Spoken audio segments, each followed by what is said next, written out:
thinking about the word strive. Strive has some different meanings. Make a great effort to achieve, struggle, or fight vigorously. One I like is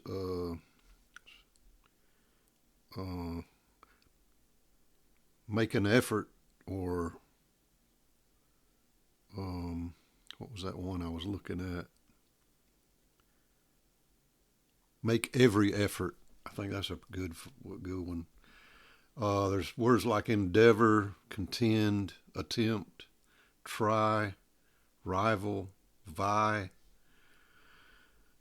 Those are just kind of one words that kind of try to explain it, but it's not it seems like you got to explain it with about 3 different words to get the full meaning of it, but it looks like strive is a Middle English word that came from like an old French word, estriver, and that is also related to estrif, which is strife, and strife is kind of the negative version of strive, but it came from the same word, but it's sort of the negative version, I think. But anyway, now with sin in our lives as Christians, we are striving against sin, and temptation, or we're striving for righteousness or spiritual maturity, that kind of thing. But anyway, it's an action word, and this action requires dedication and perseverance. I wanted to look at some of the definitions of strive. Like an earnest effort is to exert oneself with great effort. Struggle or contest, is like engage in a fight or struggle with an adversary.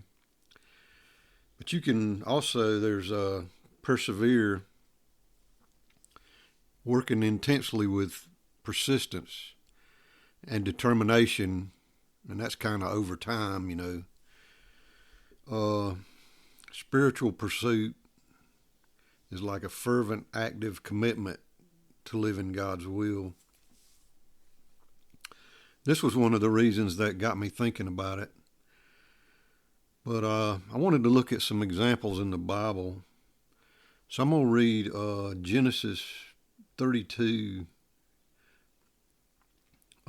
starting with 24, the story about Jacob wrestling with the angel. And Jacob was left alone, and there wrestled a man with him until the breaking of the day. And when he saw that he prevailed not against him, he touched the hollow of his thigh, and the hollow of Jacob's thigh was out of joint as he wrestled with him. And he said, Let me go, for the day breaketh. And he said, I will not let thee go, except thou bless me. And he said unto them, What is thy name? And he said, Jacob. And he said, Thy name shall be called no more Jacob, but Israel, for as a prince hast thou power with God and with men, and hast prevailed. And Jacob asked him and said, Tell me, I pray, then thy name. And he said, Wherefore is that thou dost ask after my name? And he blessed him there. And Jacob called the name of the man of the place Peniel. For I have seen God face to face, and my life is preserved. And as he passed over Peniel, the sun rose upon him, and he halted upon his thigh. Therefore the children of Israel eat not of the sinew which shrank, which is upon the hollow of the thigh, unto this day, because he touched the hollow of Jacob's thigh in the sinew that shrank. Okay, here Jacob wrestled a divine being in a physical form. He was called an angel, but later it is said that, Jacob met God at Bethel. This is probably because this is the angel of God, or Yahweh. The identity of the angel of Yahweh and Yahweh himself are, sometimes blurred. There was some wordplay here, and this is kind of interesting. The Hebrew word Avach sounds like Jacob's name, Yahab, also the name of the place, the Yabach in Hebrew. He could not prevail against him. When he said that, Jacob was strong and able. And with Jacob wanting a blessing, I think he realized this was no ordinary man, or the guy wasn't really out to destroy him, Jacob had to change his name due to his misdeeds, back when he was did that trick with Esau and everything. But get this, the reasoning for the name Israel, Yisrael, is a verbal phrase. You have striven with God. The name comes from the Hebrew verb sarah, meaning to struggle, to strive, or to fight. It could mean God will struggle, or may God struggle, or God fights. Jacob asked him his name before he blessed him, The name of the place, Peniel, is the Hebrew Penuel, which means face of God. When he says, I have seen God face to face in Hebrew, it uses Elohim, referring to that divine being. Or it could be God himself. When it talks about the sinew, in the hollow of the thigh, the Israelites they don't eat this part of an animal as a reminder of Jacob's name change and God's blessing on them. Jacob struggled until he received a blessing, and he was striving with perseverance and determination. Okay, my next scripture I'm going to do Matthew 7, 13 and 14.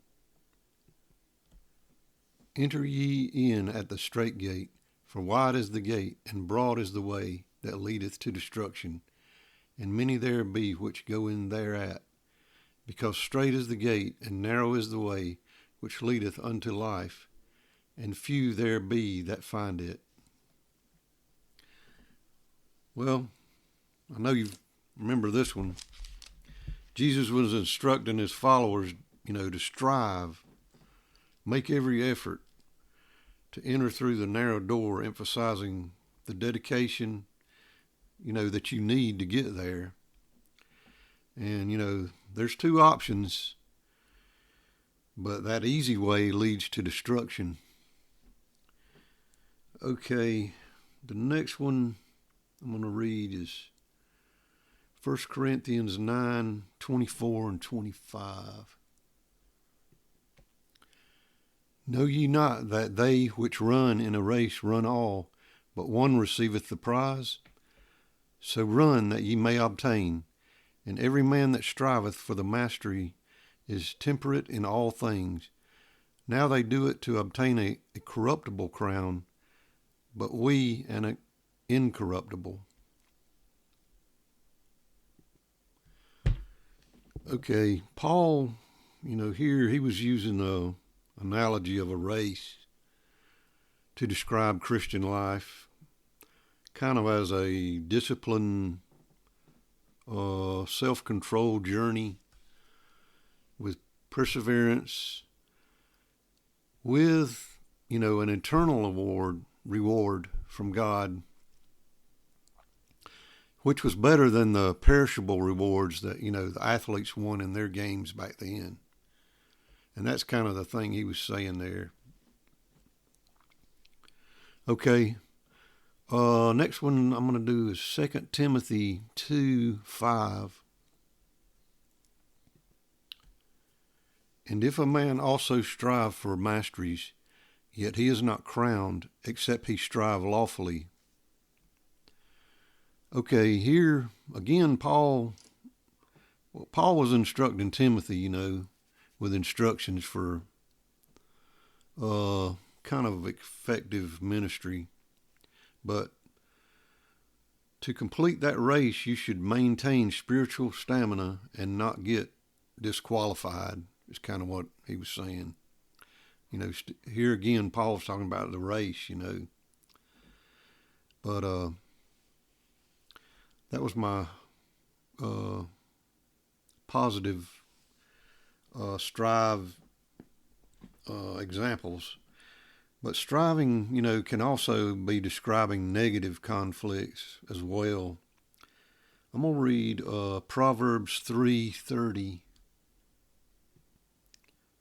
Strive not with a man without cause, if he have done thee no harm. Now remember, this is the negative kind of version. It encourages believers not to strive with a man without cause. Don't struggle with someone if they have not been wronged. This includes pointless arguments that take away from spiritual priorities. Out of the word strive is the word strife. This is the negative word that refers to hostile and aggressive conflict, quarreling, often coming out of pride and anger, jealousy, that kind of thing. I got a few more out of Proverbs. Proverbs 23.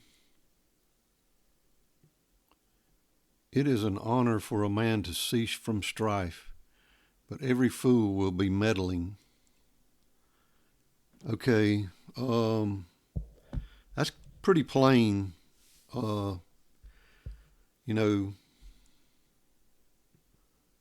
Proverbs is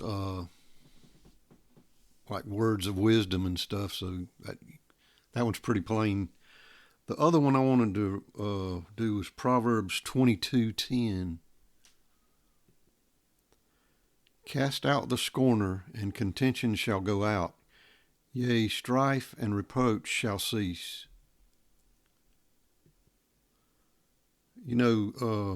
Scoffers cause arguments, so removing, them will bring peace. Okay, now I want to let's go back to some more positive striving. I'm going to do Philippians 1:27. Only let your conversation be as it becometh the gospel of Christ, that whether I come and see you or else be absent, I may hear of your affairs, and ye stand fast in one spirit, with one mind, striving together for the faith of the gospel. Okay, Paul, he knew that the way of a believer lives is important, to their witness. When it says stand firm, it's hard to remain faithful. And when it says contending side by side, they need to band together, in their struggle, that Christian unity, I like this verse, Christian unity, we need it. They needed it back then, and we need it today. Okay, I'm going to read James 1:4. But let patience have her perfect work, that ye may be perfect and entire, wanting nothing.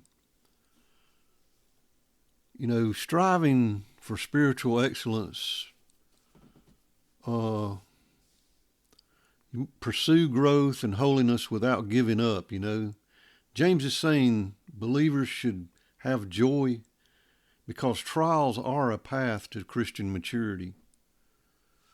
Okay, now I'm going to do a couple from Hebrews. Hebrews 12:4 says, ye have not resisted unto blood, striving against sin.